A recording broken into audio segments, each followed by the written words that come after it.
واختياري، والجميل وقع في التعريف محمودا به ومدخولا لكلمة باء.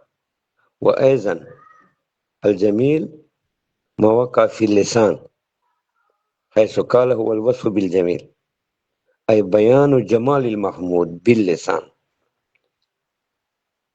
وبيان الصفة وبيان الجمال أي جمال المحمود باللسان هو المحمود به.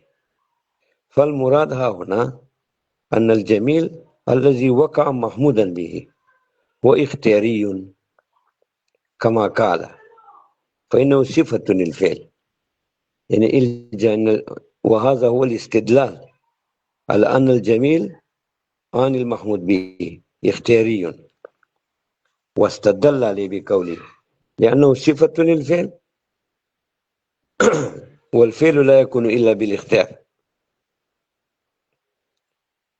فاستنتج هذا الدليل أن الجميل صفة لما لا يكون إلا بالاختيار. ونزوم معه الكبرى أن الجميل صفة لما لا يكون إلا بالاختيار، وكل ما هو صفة للاختياري فهو اختياري، فالجميل اختياري. فالجميل في عبارة الكتاب محمود به، وهذا هو المسلك الأول في المذاهب الثلاثة.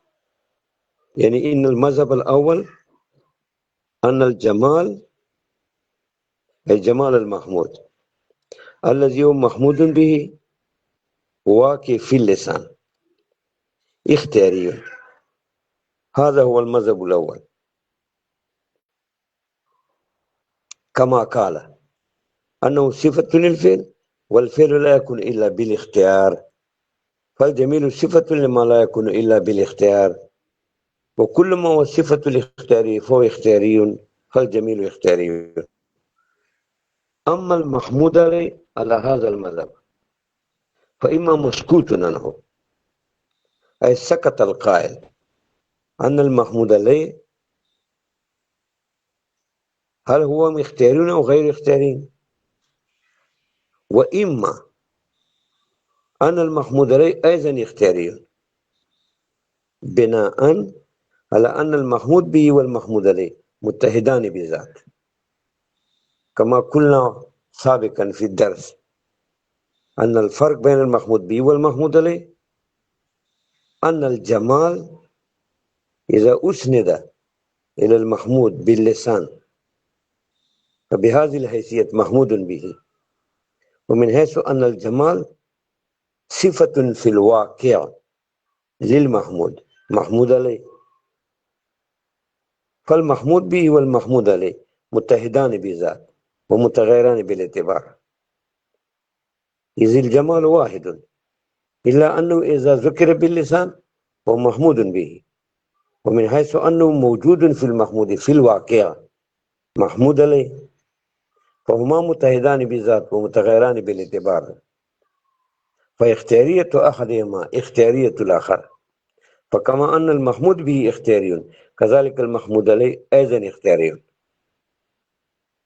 يحتمل هذا الاحتمال أيضا، ويحتمل أن يكون الجميل إذا وقع محمودا به أي حمد به باللسان فهو اختياري، وأما المحمود عليه فليس باختياري، لأن النسبة بين المحمود به والمحمود عليه عموم وخصوص مطلق، حيث أن المحمود به أخص والمحمود عليه أعم، كما قلنا سابقا أن المحمود به هو ما يكون مسندا، أي الجمال الذي يكون مسندا في اللسان، فهذا محمود به. وأما محمود عليه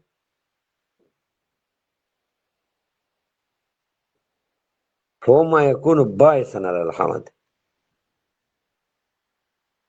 أي باعثا على حمد الحامد للمحمود، فبين المحمود عليه والمحمود به عموم وخصوص مطلق، حيث أن المحمود به أخص مطلقا والمحمود عليه أعم مطلقا.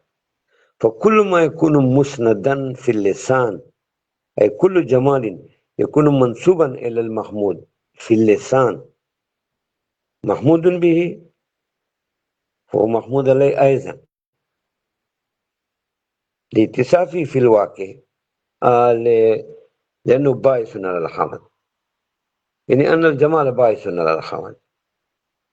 ويمكن أن يكون باعثا على الحمد الجمال، ولا يكون منسوبا في اللسان إلى المحمود، بل يكون المنسوب إلى المحمود شيئا آخر. فالمحمود عليه أعم مطلقا، والمحمود به أخص مطلقا، لأن كل محمود به فهو محمود عليه، ويكون محمود عليه ولا يكون محمودا به. فاختيارية الأخص لا يستلزم اختيارية العام. فالمحمود به اختياري، وأما المحمود عليه فهو ليس باختياري. وإما أن يكون بين المحمود به والمحمود عليه نسبة عموم من وجه، كما قلنا سابقا في الدروس السابقة. والكليتان اللتان بينما نسبة عموم من وجه يكون فيها مادة الاجتماع واحد، ويكون مادتان للافتراق. فاختيارية أحدهما لا يستلزم اختيارية الآخر، لأنهم بينهما مغايرة، وإن كان بينهما اتحاد من وجه، ولكن بينهما مغايرة من وجه آخر، حيث أن بين المحمود به والمحمود عليه عموم من وجه، فمادة الاجتماع واحد ومادتين للافتراق. فاختيارية أحدهما لا يستلزم اختيارية الآخر. هذا ما عند المذهب الأول، حيث قال أن الجميل اختياري، يعني الذي هو محمود به.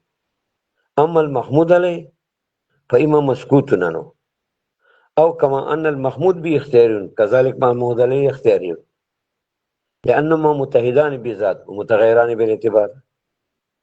ويمكن أن يكون المحمود به اختياريا والمحمود عليه غير اختياري، لأن بينهما عموم وخصوص مطلق على اعتبار، أو بينهما عموم من وجه. فاختيارية الأخص لا يستلزم اختيارية العام، واختيارية أحد المتغيرين من وجه لا يستلزم اختيارية مغاير الآخر من وجه آخر. وهذا كما قلنا سابقا باعتبار التعريفات، وسيأتي عند قولي فتأمل. كذا ذكر المصنف في حاشية الكشاف، يعني ذكر المصنف العلامة التفتزاني في حاشية الكشاف الذي هو تفسير للعلامة الزمخشري،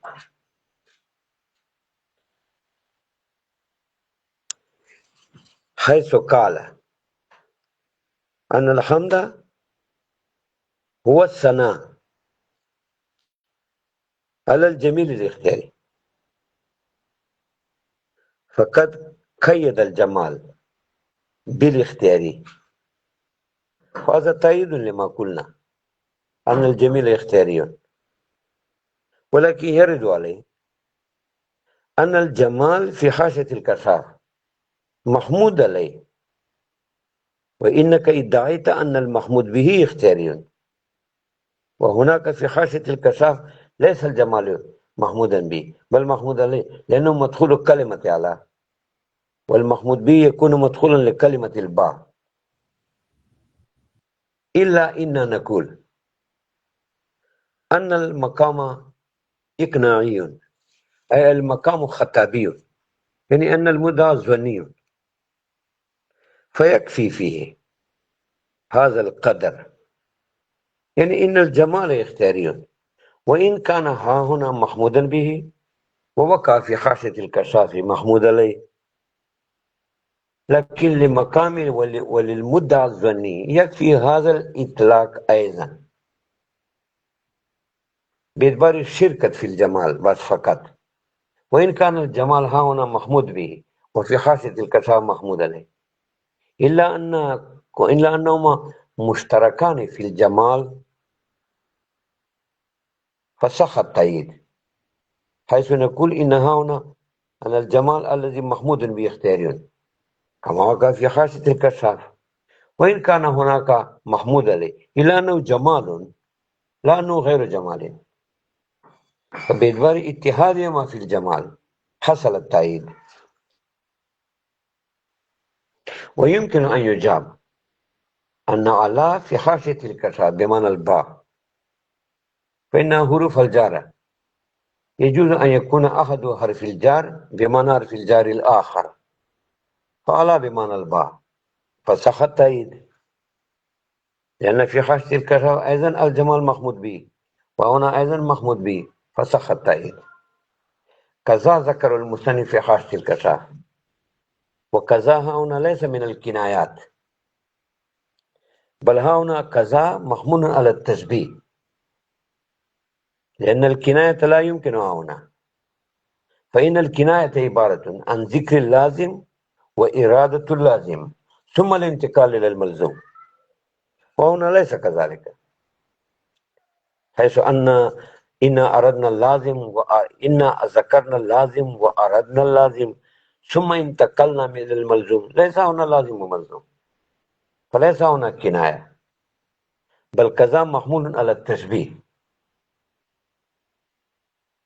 هذا هو القول الأول. وقيل هذا هو المذهب الثاني. وحاصل هذا أن الجميل في الحمد أعم من الاختياري وغير الاختياري. هذا كتاب لك وارو خالي درد قاطع.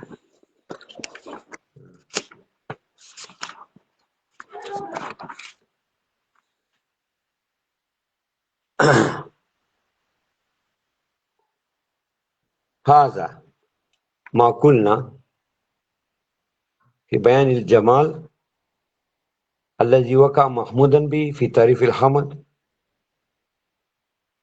وبينا إن الجمال الذي هو محمود به اختياري، وأما المحمود عليه فقد بينا في احتمالات ثلاث، بأنه إما مسكوت عنه أو متحد بذات مع الجميل الذي وقع محمودا به، أو بينهما عموم مطلق أو عموم من وجه. كذا ذكر المصنف في حاشية الكشاف تأييد لأن الجميل اختياري. كذا ذكر المصنف في حاشية الكشاف. وقد بينا ها هنا ما يتعلق بهذه العبارة. والمدح يوم الاختياري وغيره، هذا هيسة القول الأول، يعني أن الحمد يعني أن الجمال الذي وقع في الحمد محمودا به اختياري، وأما حكم المحمود عليه فقد سبق. وأما في المدح فالجمال الذي هو ممدوح به يوم الاختيارية وغيره، فيكون الحمد أخص من المدح، لأن الجمال في الحمد الذي وقع محمودا به اختياري، وأما الجمال في المدح فيوم الاختيارية وغيره أي غير الاختياري، فصار الحمد أخص من المدح لا مرادفا له. استبين الفرق كما ذهب إليه البيضاوي، حيث قال البيضاوي إنهما مترادفان، يعني إن الحمد والمدح مترادفان، حيث قال الحمد والمدح مترادفان مستندا واستدل بما في كتاب الفائق أن الحمد هو المدح، ولكن هذا ما قال البيضاوي، ونحن لا نختار ولا نسلك على مسلك بيزاوي، بل نقول أن المدح يوم الاختيار وغيره، يعني أن الجمال في المدح الذي هو ممدوح به أعم من الاختيار وغيره، لا يختص بالاختيار، بخلاف الجمال في الحمد الذي هو محمود به هو وأوضح هذه المسألة بهذا المثال، يقال مدحت اللؤلؤ على صفاياها ولا يقال حمدتها. فقولنا مدحت اللؤلؤ على صفاياها مدح،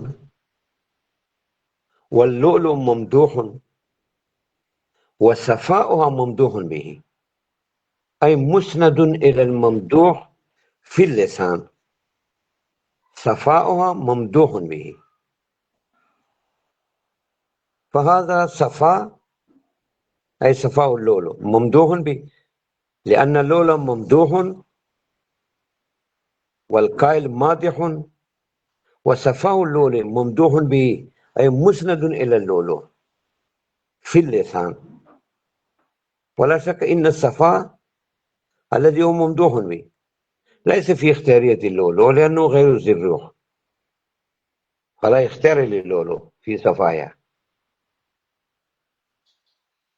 ولا يقال حمدتها، أي لا يقال حمدت لؤلؤا، لأن الحمد يختص بأن يكون الجمال الذي هو محمود به اختياري، والصفاء ليس في اختيار اللؤلؤ، فلا يصح أن يقال حمدت لؤلؤا، لأن إذا حمدت اللؤلؤ فيكون اللؤلؤ محمود وصفاؤه محمودا به، وليس في اختيار اللؤلؤ، فلا يصح أن يقال حمدت اللؤلؤ. قد تبين الفرق بأن المحمود به في الحمد اختياري، والممدوح به في المدح أعم من الاختياري وغيره. كما تقول مدحت اللؤلؤ على صفاياها، فالصفاء ممدوح به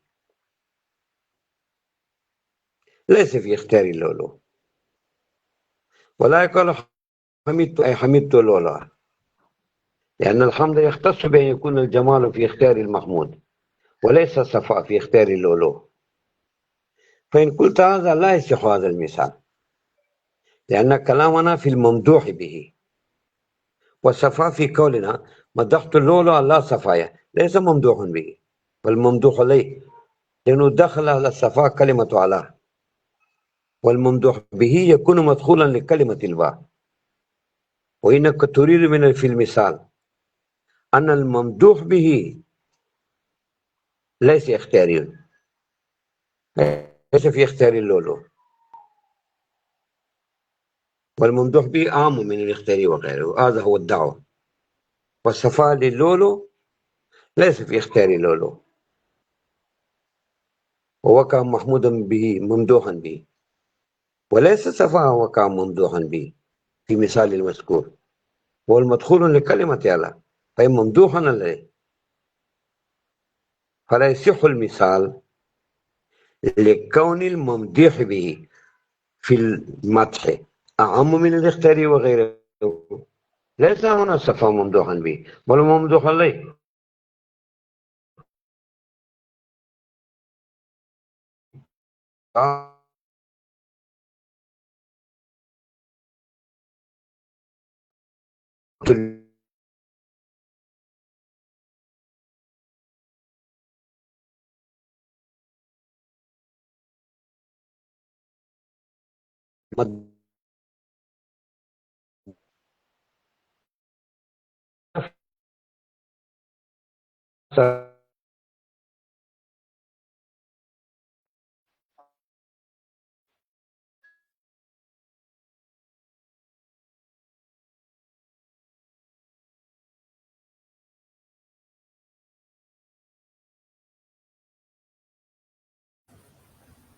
ما في مشكلة، انتظر قليلا يا شيخ عبد الرحمن، يعني يجي الصوت. كيف تقول؟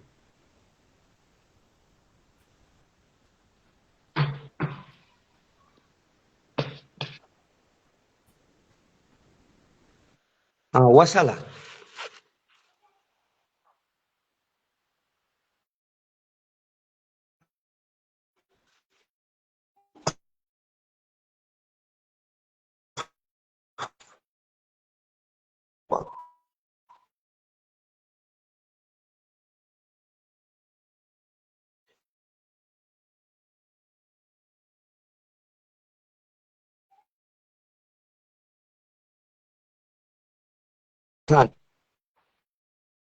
في المدح أعم من الاختياري وغيره، كما نقول مدحت الأولى على صفايا، فالصفاء ممدوح به وقع في اللسان، ليس في اختيار اللولو لأنه غير الذروة.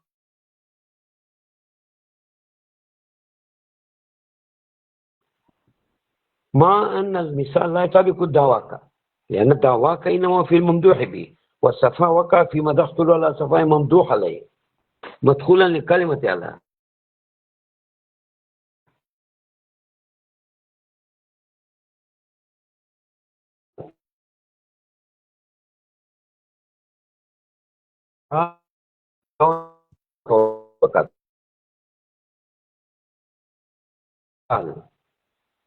وفي هذا المثال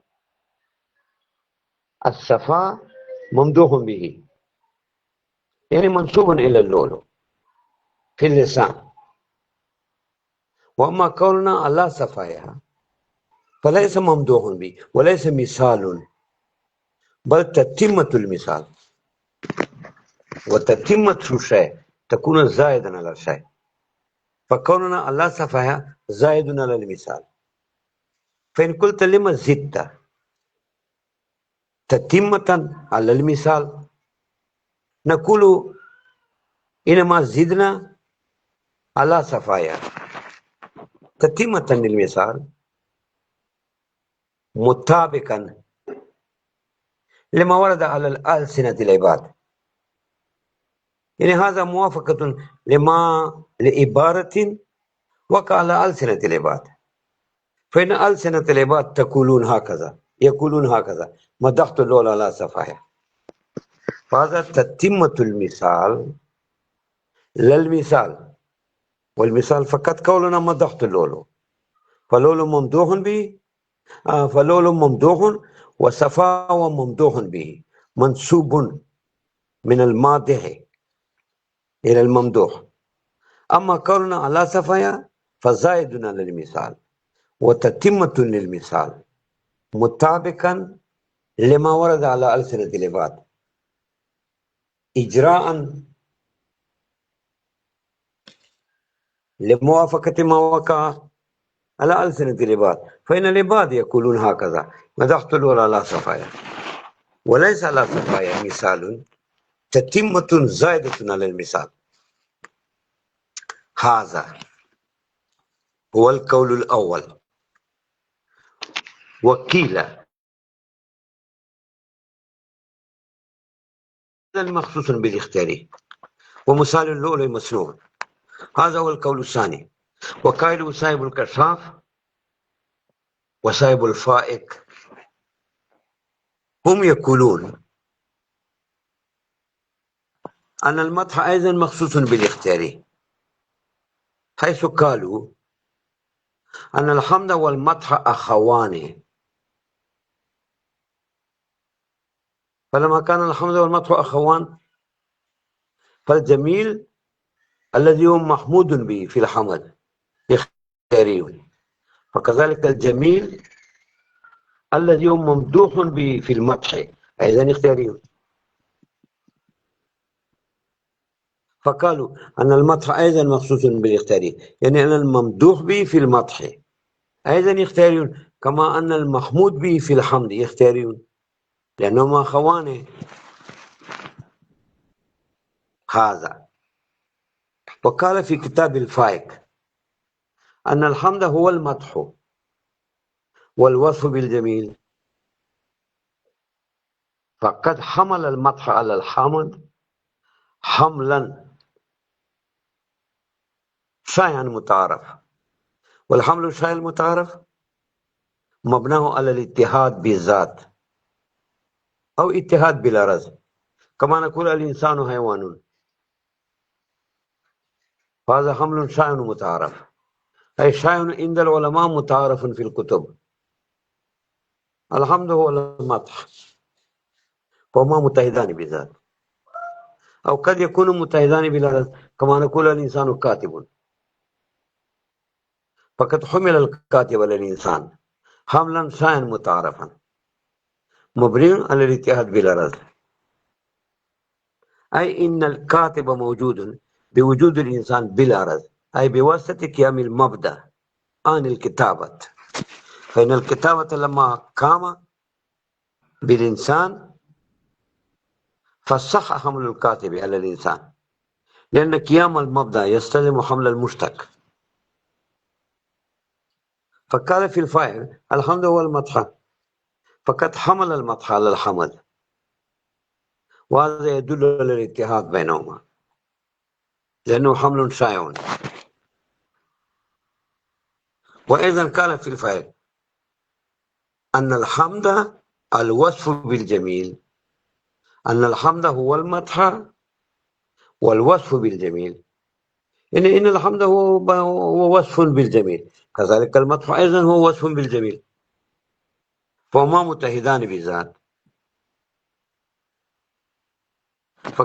وكمان الجمال في الحمد محمود به اختياري، كذلك الممدوح به في المدح أيضا اختياري، هكذا قال صاحب الكشاف وقال صاحب الفائق. فورد الاعتراض عليهما، إننا كل مدحت اللؤلؤ والجمال في اللؤلؤ ممدوح به،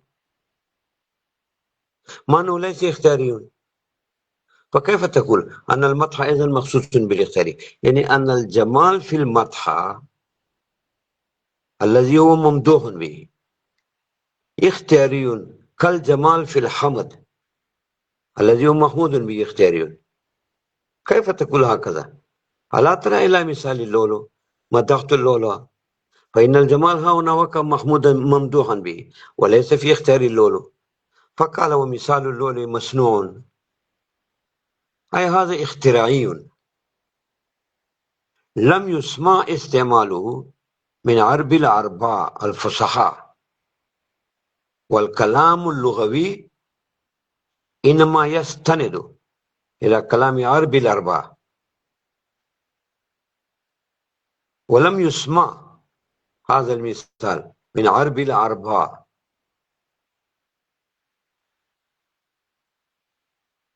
فهذا المثال اختراعي ليس له سند. فقالوا مثال اللؤلؤ مصنوع. فمدعى هذا القائل أن الجمال في الحمد الذي هو محمود به اختياري، كذلك الجمال في المدح الذي هو ممدوح به أيضا.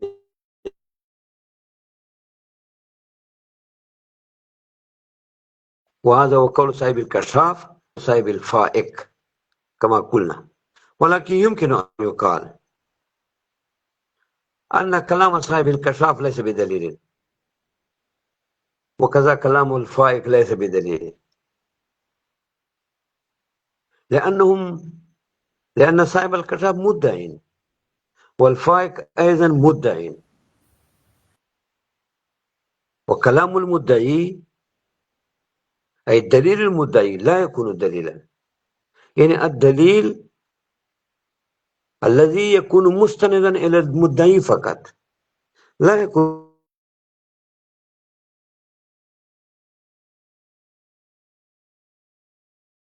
مطلوب. الرجوع إلى الدعوة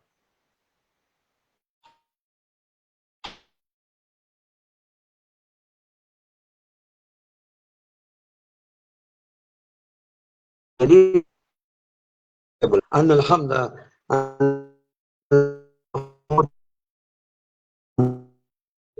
في المصحف هذا هو الدليل.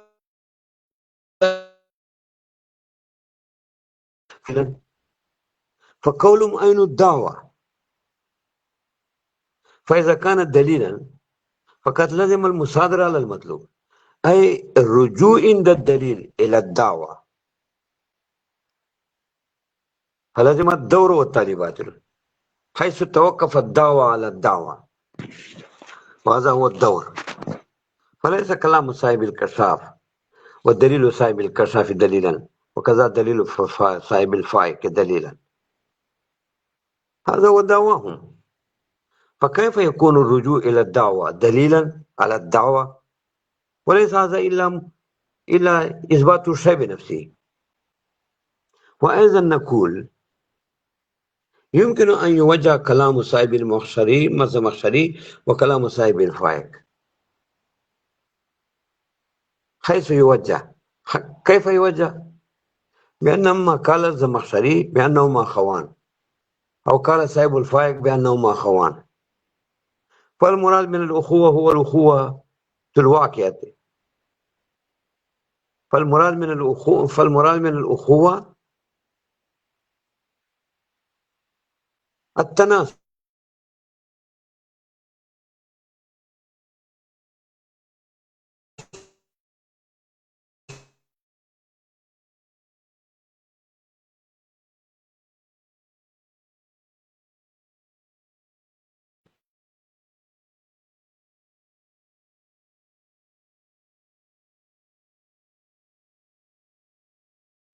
وما هو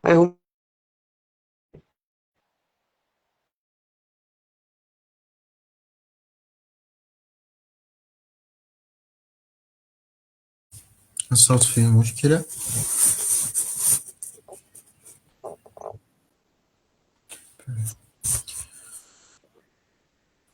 طيب.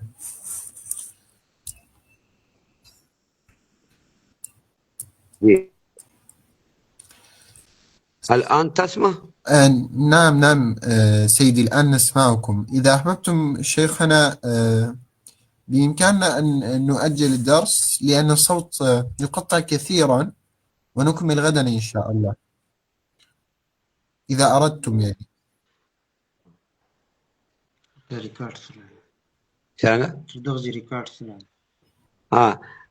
إلى ما قلنا قد سمعتم؟ نعم نعم، كل ما قلتموه مسموع سيدي. كلامكم عن يعني اعتراض الإمام الزمخشري وصاحب الفائق والرد عليه، كذلك ما ذكره القاضي البيضاوي، من كل شيء واضح. كذلك سيدي هنالك إعلان يعني إذا سمحتم أن نتكلم عنه إن شاء الله يا إخوة قريبا. يعني أنا أردت أن أناقش مولانا الشيخ تاج محمد في ذلك. سيدي أنتم تدرسون كتاب المواقف صحيح شيخنا؟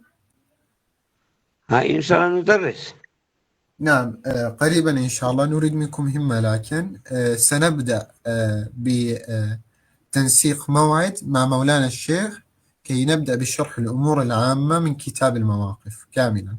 وشيخنا يعني سيد الشيخ تاج محمد علامة في المعقول حقيقة، وفي كل العلوم، يعني يظهر لكم حتى في هذا الكتاب. فقريبا إن شاء الله سنبدأ بشرح كتاب المواقف في جزء الأمور العامة في الموقف الثاني. شيخنا أنا كلمت الشيخ محمد زكي قليلا عن هذا الأمر. إن شاء الله بعد المجلس أكلمكم اتصال بالنسبة لهذا الأمر.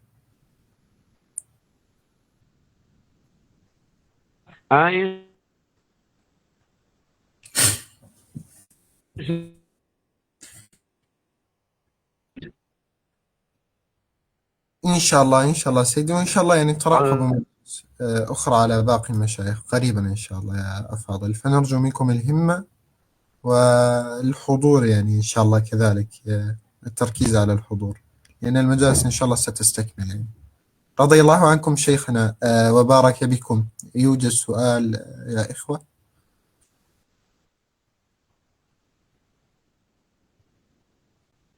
هل يوجد سؤال أي؟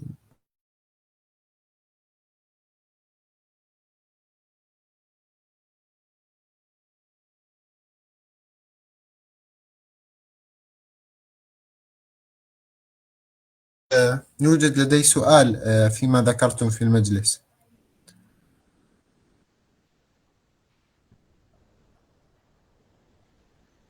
ها؟ يوجد سؤال مولانا ما تقول. إذا سمحتم.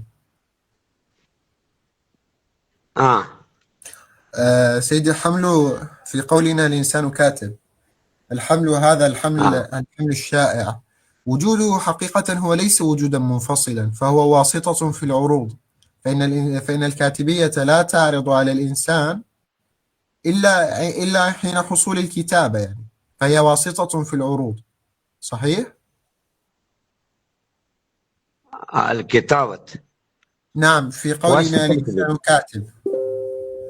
الواسطة إنما يتصور عند الحكم، وما كنا حكمنا، ما حكمنا، بل حملنا الكاتب على الإنسان. فإنك إذا تريد الواسطة فإنما يكون واسطة للحكم العارض، وليس حكم عارض، بل نقول أن حمل الكاتب على الإنسان، إننا الكاتب محمول على الإنسان فقط، ليس هنا حكم سوى هذه الحقيقة. فليس الكتابة واسطة في العروض، بل الواسطة في العروض أو الثبوت أو الإثبات إنما يتصور في الأحكام، وليس هنا حكم. ولكن سيدي، لسنا هنا نحكم بثبوت الكتابة للإنسان عن طريق عارض عرض عليه، وهو الكتابة بالفعل. الكاتب محمول على الإنسان، فهذه مسألة. حمل الكاتب على الإنسان مسألة فقط، وإنما يتصور هذه المسألة يعني حمل الكاتب على الإنسان بواسطة الكتابة، وليس هنا مسألة سوى هذا. والواسطة في العروض أو الإثبات أو الثبوت إنما يتصور إذا كان هناك مسألة أخرى، يعني يكون المقصود بالثبوت أو السلب هو المرء، فليس هنا محمول آخر ليكون الدعوة، ليكون الدعوة ونحتاج إلى الواسطة، بل إنما بينا الواسطة لحمل الكاتب للإنسان فقط، وبدون حمل الكاتب للإنسان لا يكون مسألة، بل إنما يتم المسألة بحمل الكاتب، والواسطة إنما يتحقق للمسألة لا في المسألة، وليس مسألة أخرى سوى هذا. نعم نعم وبدون سيدي. الكاتب ليس مسألة. ولكن فهمت الآن سيدي. نعم، ولكن إذا أردنا أن نحكم على ثبوت الكتابة للإنسان، فهذه تكون ثبوت بواسطة، وهي العروض. صحيح شيخنا؟ إذا أردنا في يعني قضية أخرى، في مسألة أخرى. إذا حملنا الكاتب للإنسان فإنما يحمل الكاتب للإنسان لأجل الكتابة. الكتابة واسطة لحمل الكاتب، ولكن نعم ليس واسطة في الأحكام، ليس هنا واسطة في الحكم، نعم نعم سيدي، بل فهمت. واسطة، بل الكتابة واسطة لتمام المسألة، لا أن واسطة بعد المسألة، إنما هي واسطة لتمام المسألة. يعني إنما يتم مسألة كوننا على إنسان كاتب لأجل الكتابة. نعم، يعني هو أما سيدي ليس شيئا خارجيا حتى يحكم عليه بثبوت وجود أو عدم ثبوت وجود. هو حكم ذهني. حمل الكاتب للإنسان كيف؟ حمل الكاتب على الإنسان هو حكم ذهني، ليس حكما خارجيا حتى يصح فيه الوجود حمل أو الكاتب للإنسان ليس حكم ذهني. أليس فيه طيب. سيدي. قضية خارجية. القضية الخارجية ما يكون المخكان والموضوع المحيز في ظرف الخارج، والموضوع هنا الإنسان في الخارج محكوم عليه بالكاتب في الخارج، ليس قضية ذهنية بل قضية خارجية.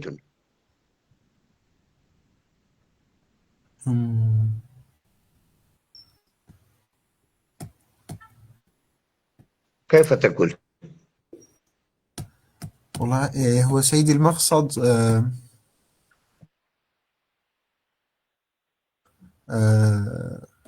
وما أردت قوله أنه في قولنا الإنسان كاتب لا يتحقق وصف الإنسان، لا يتحقق وصف الكتابة للإنسان إلا عن طريق هو حصول الكتابة بالفعل. صحيح؟ إيه. الكتابة في الخارج على طريق الإطلاق العام، يعني متى تحقق الكتابة في الخارج، ماضي أو الحال أو الاستقبال، يحمل الكاتب على الإنسان. لأجل الكتابة في ظرف الخارج إذا كمل الكتابة في أحد الأزمنة الثلاث على طريق الإطلاق العام. ومعنى الإطلاق العام هو قيام المبدأ في أي زمان كان، في الماضي والحال والاستقبال. نعم. فثبوت الكتابة سيدي لا يثبت إلا عند حصول المبدأ هذا، وهو حصول الكتابة في أحد الأزمنة الثلاثة، فيحصل هنالك ثبوت الكتابة للإنسان. نعم، الكتابة يحصل للإنسان في أحد الأزمنة الثلاثة. نعم. إذا كتابة الإنسان في أحد الأزمنة الثلاثة يحمل الكاتب في ظرف الخارج خارجية.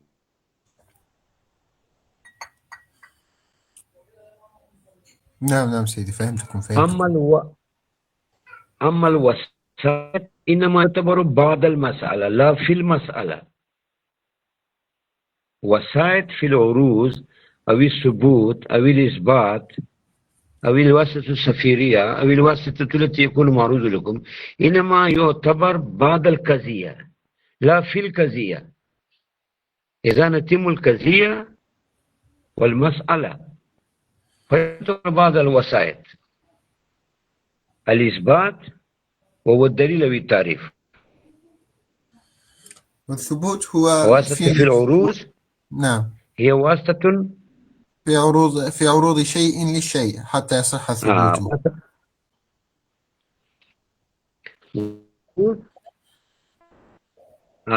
واسطة في العروض إنما يعتبر في العروض حكم الأمر فيعتبر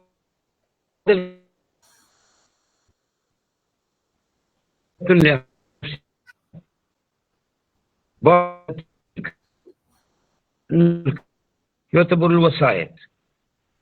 أما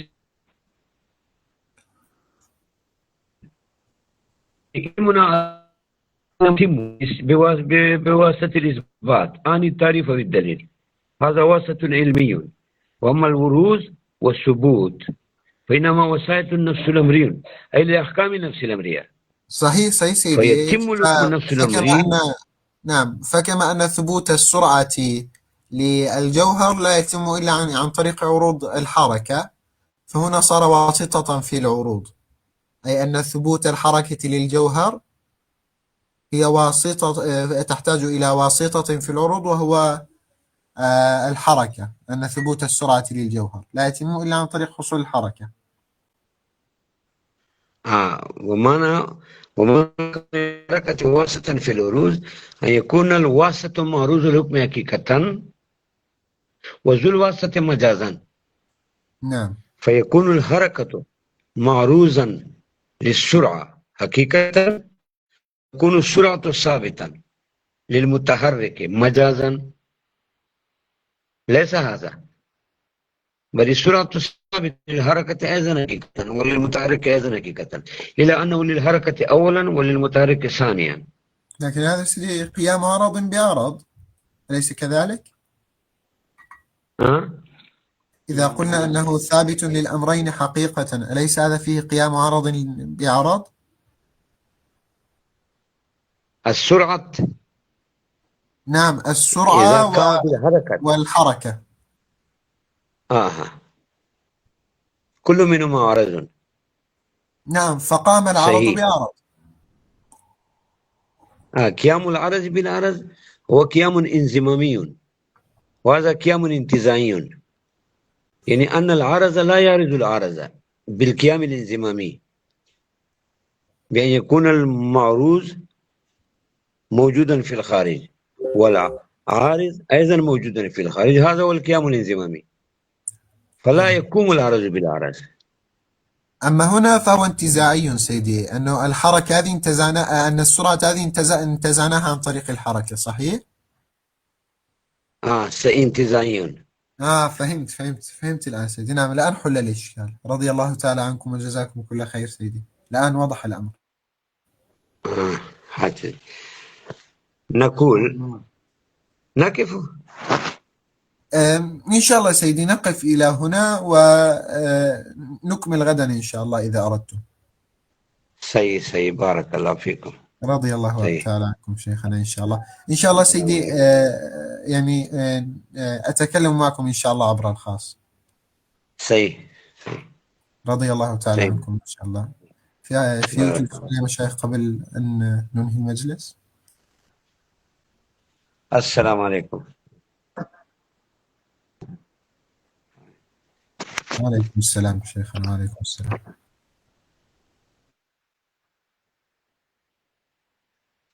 Baja, bueno,